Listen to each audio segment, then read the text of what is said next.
ایک حدیث البتہ صحیح ہے، صحیح سند کے ساتھ، فضائل صحابہ کتاب ہے، احمد بن حنبل کی یہ روایت میں نے وہ 72 حدیث میں بھی شامل کی ہے کہ سیدنا علی رضی اللہ تعالیٰ عنہ کہتے ہیں کہ میری وجہ سے 2 گروہ گمراہ ہوں گے اور میری وجہ سے 2 گروہ دوزخ میں جائیں گے، ایک میری محبت میں غلوف کر کے اور ایک میری دشمنی میں غلوف کر کے۔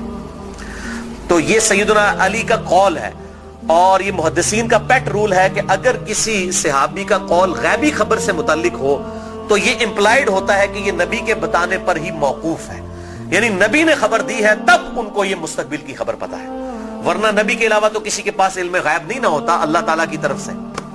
کوئی اور شخص تو یہ دعویٰ نہیں کر سکتا میرے اوپر وحی نازل ہوتی ہے، تو نبی کو جتنا اللہ تعالیٰ علم غیب دیتا ہے، غیب پر اطلاع دیتا ہے، وہ امت تک پہنچا دی جاتی ہے۔ تو سیدنا علی جب یہ قول بیان کر رہے ہیں تو یقیناً یہ موقوف ہے نبی صلی اللہ علیہ وسلم کے بتانے کے اوپر۔ تو یہ 2 ایکسٹریم رویے امت میں آج تک موجود ہیں۔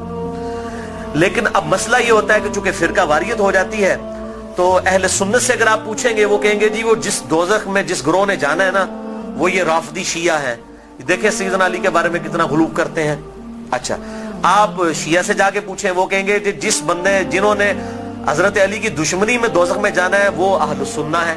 یہ دیکھیں کہ یہ حضرت علی کی جب شان بیان ہونی شروع ہوتی ہے تو یہ شیعت کا فتویٰ لگا دیتے ہیں، ٹھیک ہے۔ تو یہ دونوں ایکسٹریم رویے ہیں۔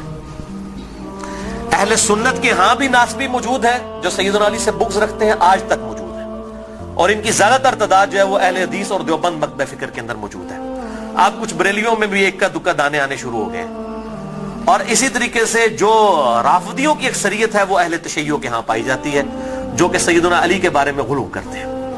اہل سنت کا درمیان میں مسلک ہے اس حوالے سے، اور اس میں وہ امام شافعی کا شعر کوٹ کروں گا ضرور، جو انہوں نے دیوان الشافعی ان کا اپنا دیوان چھپا ہوا ہے، اس میں کوئی سند کی ضرورت نہیں ہے، اور تمام ائمہ محدثین نے اپنی حدیث کی کتابوں میں اس قول کو نقل کیا ہے، اسماء الرجال کی کتابوں میں اس قول کو نقل کیا ہے۔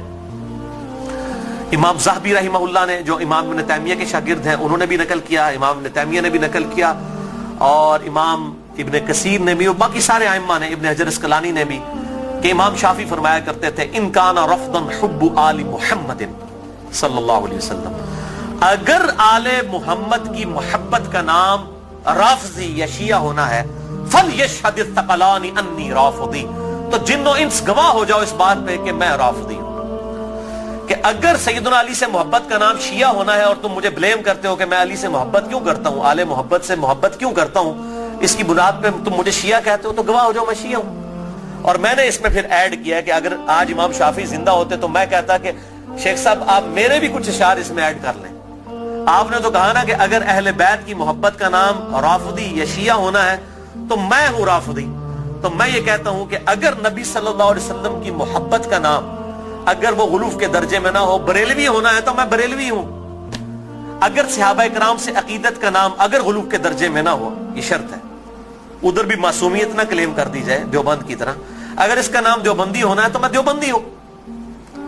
اور اگر کتاب و سنت کے منہج کو اور اجماع کو حجت مانتے ہوئے فائنل اتھارٹی ماننا اور اس کے مقابلے پر کسی کی بات کو حجت نہ سمجھنا اہل حدیث ہونا ہے تو میں اہل حدیث ہوں۔ تو یہ صرف ایک سمجھانے کے لیے ایک جملوں کے طور پر ہے، باقی الحمدللہ ہم مسلمان ہیں اور ہمیں اسی پر فخر محسوس کرنا چاہیے۔ اللہ تعالیٰ نے ہمیں مسلم پیدا فرمایا ہے، وَسَمَّاكُمُ الْمُسْلِمِينَ، اس نے نام بھی ہمارا مسلمان رکھا ہے، ہمیں اسی پہ فخر محسوس کرنا چاہیے۔ باقی جو یہ فکر کی بات ہوتی ہے، اگر اصحاب الحدیث یا اہل السنہ کی فکر محدثین نے استعمال کی تو یہ فکر کے طور پر تھا، کبھی یہ مسجدوں کے باہر اس طریقے سے تفریق نہیں کی جاتی تھی جس طرح آج کل ہو چکی ہے، اور آج کل بھی ہر جگہ نہیں ہے۔ پورے سعودیہ میں اس طرح کی تفریق نہیں ہے کہ مسجد کے باہر آپ کو اس طرح کی چیزیں ملیں، یا ملیشیا کے اندر جن ملکوں کے اندر تھوڑی ہوش آئی ہے تو ان چیزوں سے چیزیں پاک ہیں۔ اور ایون ہمارے جو یورپ اور امریکہ کے اندر اگرچہ فرقوں کے نام پہ مسجدیں بنی ہیں لیکن کم از کم وہاں پہ اتنی ٹالرنس ہے کہ لوگ تمام کے تمام لوگ ایک جگہ پہ نماز پڑھتے ہیں، ایک دوسرے کے پیچھے نماز پڑھ لیتے ہیں۔ یہ یہاں پر لعنت ہے انڈیا، پاکستان اور بنگلہ دیش کے گندے کلچر کے اندر کہ یہاں پر لوگ جو ہے وہ مطلب اس طرح فرقوں میں بٹے ہوئے ہیں کہ ایک دوسرے کے پیچھے نماز بھی نہیں پڑھتے۔ آج مجھے ایک بھائی کا فون آیا، اکثر لوگ سوال کر رہے ہوتے ہیں فلاں کے پیچھے نماز ہو جاتی، فلاں کے پیچھے نماز ہو جاتی ہے۔ میں ان کو ایک ہی جملہ بولتا ہوں کہ میرے بھائی جس کو آپ کافر نہیں کہہ رہے نا اس کے پیچھے نماز ہو جاتی ہے۔ آپ نے اگر یہ اناؤنسمنٹ کرنی ہے کہ اس کے پیچھے نماز نہیں ہوتی تو اس کو پہلے کافر ڈکلیئر کریں گے۔ اگر آپ میں یہ جرت نہیں ہے نا، آپ مسلمانوں سے سمجھ رہے ہیں نا،